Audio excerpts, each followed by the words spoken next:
Make me happy. Let me welcome to the program one of my favorite congressmen on the planet. You got your, you got your McClintock, you got your Nunes, you got your Jeff Denham's got potential, and you got your McCotter. And we welcome to the show from Michigan, Thaddeus McCotter. Congressman, how are you? Oh, how are you, Inga? Great to be back. Oh, good. I'm glad to have you. I have to ask you first if you're on to gloat about the fact that California's moved into the number 2 most unemployed position, and you've moved into the number 3. Well, as you know, it's been a long haul for both our states. It's a long, very long way to go. What do you think you guys have done right? That, I was telling the audience earlier, when Meg Whitman was running for governor, she said that Fresno County looked like Detroit, and now I think that's a put down to Detroit. What are you guys doing right? Well, I think that it was the electorate, as usual, that gets it right. Our Governor Rick Snyder, ran and was very upfront about the fact that Michigan's big government model was not going to be sustainable and hadn't been for quite some time in terms of attracting jobs, growing the economy, in terms of basic essential services of government. And so when he talked about reinventing government, the people of Michigan understood that. Now, I don't live in California, but I think that the electorate made a different decision to try to sustain the welfare state throughout, despite all of the consequences that we've seen of that type of legislation in California when they elected Governor Brown. Yeah, interestingly, though, he is offering up some really incredibly sweeping cuts. Of course, they're all contingent on us voting for increasing our taxes. Yeah, well, why don't you cut first and we'll see how it goes. Yeah, well, I don't know if I'll ever be in favor of raising taxes, but I bet if we cut, we would see some demonstrative, effects. So, I mean, no, Inga, don't get me wrong. Never going to raise taxes either. My point to Mr. Brown is it's always, well, if you take one step back, we can take one step forward. Right. 2 steps forward. It's not how it's going to work. You got enough people's money. Yeah. Agreed. So even though the difference between California and Michigan right now is, a small percentage, maybe a percentage point, that happened over the last year. So, I mean, would you say that the changes in Michigan have been slow to happen, or is this a pretty quick turnaround? Well, no, we also had a very high spike, too, with the manufacturing sector that was hurt when Ford restructured of its own, was able to restructure ahead of the crash on Wall Street. And obviously, there's the Chrysler GM situations. There was, unlike Wall Street, to get the assistance from the taxpayers, there was massive restructuring. So we had a huge hit in our unemployment rate because they had to dump tens of thousands of employees. And so now we're starting to see, with the large backlog that there was due to the economy in terms of people who would put off car sales, the fleet age, as they call it, was very old.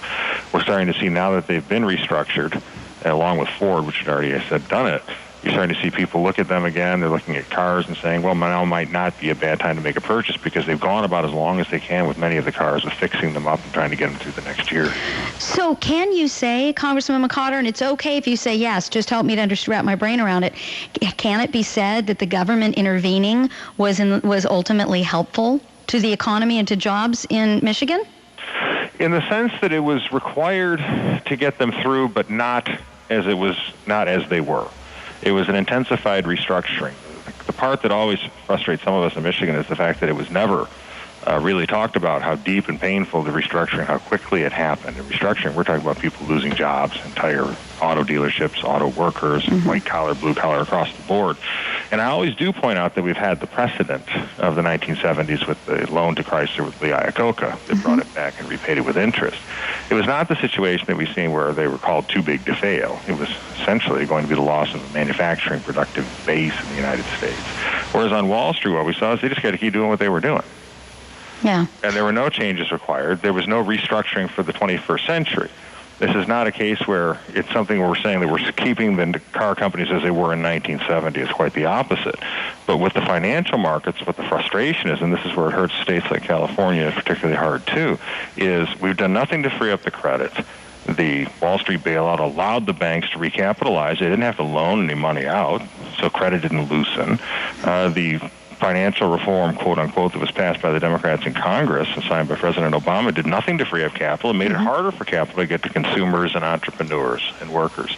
So what we're seeing is a credit crunch, and we're seeing the concentration of wealth in the failed companies because they're so big, rather than having them responsibly restructured, allowing for deconcentration of wealth, which will allow for credit to be accessible by entrepreneurs, which, as you know, will spur an innovative, productive economy. And I think that's the big difference between the two situations. But in terms of where we are now as a country, put bluntly, as you well know, if you got a consumer-driven economy, you have to have a citizen-driven government. Yeah. You cannot have a 1965 Lyndon Johnson model of a massive centralized bureaucracy when everything that we see in our daily lives in the world is heading in the opposite direction of individual empowerment and reliance. God bless us. Did you notice, and it stood out to me maybe because I'm California-centric, Congressman, but the president made no mention last night of the fact that we've got, Texas, California, New Jersey, I think Illinois, on the verge of, for lack of a better term, bankruptcy.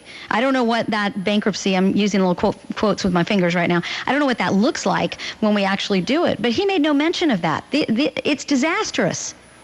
It's disastrous, and it's very tricky, too, because I know there is a very serious debate going on amongst members of Congress and amongst policy makers that can Congress even pass a law that would allow for prepackaged bankruptcy proceedings like you saw with the auto industry, where you would have to go in and have those contracts changed, and you'd have to go in and change and restructure your workforce. Again, we don't know we can do that constitutionally because of we are barred from impairing existing contracts. So then what happens to California or the other states? Do we become, you were just talking about a centralized government and us going in the opposite direction. It sounds like the only chance is for us to be annexed into part of D.C. or something.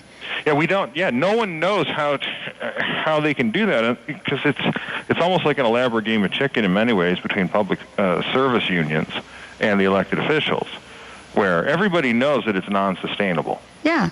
And I think that one of the problems is, and especially with the stimulus masked this for a long time because it propped up that welfare state model throughout the country in individual states. And so people thought that they had time. They kept thinking that the economy would recover and we can go back to business as usual. And again, as painful as it is for me to say, that we saw a lot of that out of the car companies in the 70s. And so what you realize is this is not a cyclical change. It is a structural change. And if you do not adapt like entrepreneurs do, like families do in the face of global competition in the age of a technological communications revolution, in the age essentially of decentralization and personal empowerment, you're not going to make it. Well, so California is just delaying the day of reckoning if they continue not to address these problems fundamentally. And it's not about making a bloated government simply a big government. It's about fundamentally restructuring it, fundamentally reorienting its purposes to get away from governmental dependence and back to self-reliance. And I'm guessing because of the 10th Amendment, it's not like the federal government can come and say, we've all voted and we've decided you guys need to go in the direction of pension reform and cuts and blah, because we're not going to do it. We'll just keep going down this destructive road until you guys bail us out. And that's an offense to me. Right, and that's not going to happen. As you know, Eric Cantor, our majority leader, made that clear. Devin's got a bill that would try to make sure that we do not do that here. It's immoral. And what do you think? I'm sorry I'm obsessing on this, but I got to know your thoughts. Why do you think Texas falls into this category as well when they've got Rick Perry, who my understanding is a decently moderate to conservative governor? Yeah, I don't know. I was surprised by Texas, too, especially because you would think that Texas isn't as unionized as California. Yeah, but the incredible burden of illegals and all that violence, I don't know. Maybe that plays in. I don't know. Yeah, it could be that. I don't want to speculate on it, but I know that it's out there. And so it's a question of what does Texas have to do to address the situation. But from a federal perspective, you're right, Inga. The states have to do this. They have to do this themselves. But it's going to happen. And again, a car analogy, it's the difference. If the states don't do it themselves, it's going to happen to them. It's the difference between Ford being able to get it done before the Wall Street crash and what happened when Chrysler and GM couldn't. But it's going to happen. Yeah, well, if you've got the nation's 12% of the nation's population and 32% of its welfare recipients, that should be a clue, a slight clue to the governor of California about maybe one thing we could at least change. You've got a book did you just write a new book, Seize Freedom? Yeah, I was inspired by Devin Nunes. You sound so like, oh, don't I did. You wrote a book. Yeah, I didn't have a ghostwriter to yell at if nobody likes it either. Yeah. Kind of winging it without a net here. Inspired by Devin. Inspired by Devin Nunes. Do tell. It's called Seize Freedom, which almost sounds like how do you seize freedom? Well, you look at your opportunities. It's like seizing opportunities. Mm-hmm. And it's making sure that you don't turn to the status solution. You don't turn towards governmental dependence in exchange for your liberty and your private property rights. And you can apply that to California in the thumbnail. California has so much wondrous opportunities for prosperity that are being stifled by the government. As we've talked about, the lack of water in the valley is a man-made drought. It's a government-enforced drought. If you look at all the environmental extremist regulations that they're putting on people, the government of California is doing everything it can to mute the opportunity to grow the tax base, which mitigates their attempts to raise the tax rates and mitigates against the continued debt crisis that they're going to have. So when I talk about seizing freedom, it's a question of seizing self-government to properly exercise your liberty, which has always been the basis of American society, as opposed to being tempted by the illusory state handouts. Illusory, I love it. How do people get Seize Freedom? It's available at Amazon.com or at ISI Books. It's a pre-order. It's just getting printed, so I don't have a fancy little website to send you to. What if we want like an autographed copy to our mother? I would do it. You would I sign all my constituent letters. I know there's some offices where they have those auto pen machines. Yeah. Yeah, but I wouldn't know what to do with myself.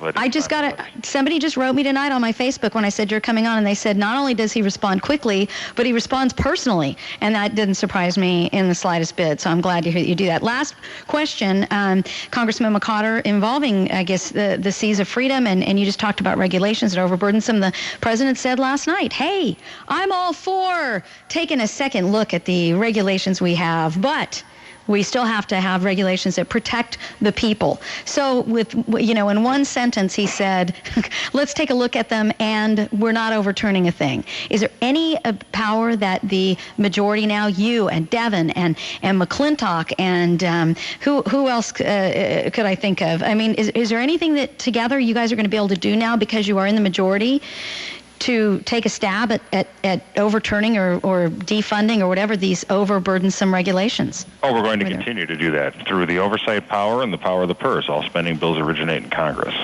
And that's something that we have been talking about prior to the election and actually after the passage of the bill, that if we were entrusted with a majority, that we would make sure that we weren't using your tax dollars to implement a bill that never had your consent. Now, is there going to be I'm sorry. And would be detrimental to your health care in the long run. I know that the last time the Republicans had the majority, they tried to undermine some of these regulatory regulations and were unable to get them beyond the Senate, if I remember correctly. Is there any more hope now than there was last time? Well, I think that you have new people that have come in the House. They're energetic, they're very earnest, and they're very intelligent. And I think that's what you're going to see out of the Senate is intensified pressure by the American public. One of the differences between, say, the 1995 Republican class and the 2010 is in many ways the public was not quite convinced about the fiscal state of the country yet. Mm-hmm. They thought that it was, it's a deficit or it's a debt, but they're not going to go crazy. And you actually saw them balance a budget with Clinton. And so people thought, okay, they finally figured this out. But what's happening now is the public is further ahead than Washington is, because the public understands better than Washington how badly the fiscal mismanagement has put us. They understand that the government can't continue to refuse to restructure itself like everybody else. And they know that when the president starts talking about the future, when he says that, you can call it whatever he wants to call it, it's still the same old, more of your money and more control over your decisions, but he'll just be more polite about it, is not going to work. You can't sustain this outdated model of big government. And so I think that when we go after the regulatory reforms, when we go after trying to do everything we can to remove the suffocating hand of government from your pocket, from your opportunities, and still have a responsible social safety net that's based on the concept of helping those who can't help themselves, and that any assistance that can possibly be given to people who can ultimately help themselves will be temporary and will be driven and promoting self-reliance and the sense of dignity that you get from it, totally reorienting this government dependency cycle that has been created, the sense of entitlement, I think people will be quite pleased with it because that's what the public wants, because that's what they're being forced to do every day by the changes around them in the economy, in their communities. That's exactly right. That is exactly right. Congressman Thaddeus McCotter, there's a reason I love having you on. Next time we got to get you on with Devin again, too, because that's always fun. I get to shut up and get paid while you guys do all the work. Devin Nunes, my muse. Your muse. I love it. I hope you heard that. Hey, thanks for coming on. We, I can't wait to see movement in Congress. We're counting on you guys to hit the ground running, and I encourage people to pick up Seize Freedom, which they can get at Amazon.com. And thank you so much.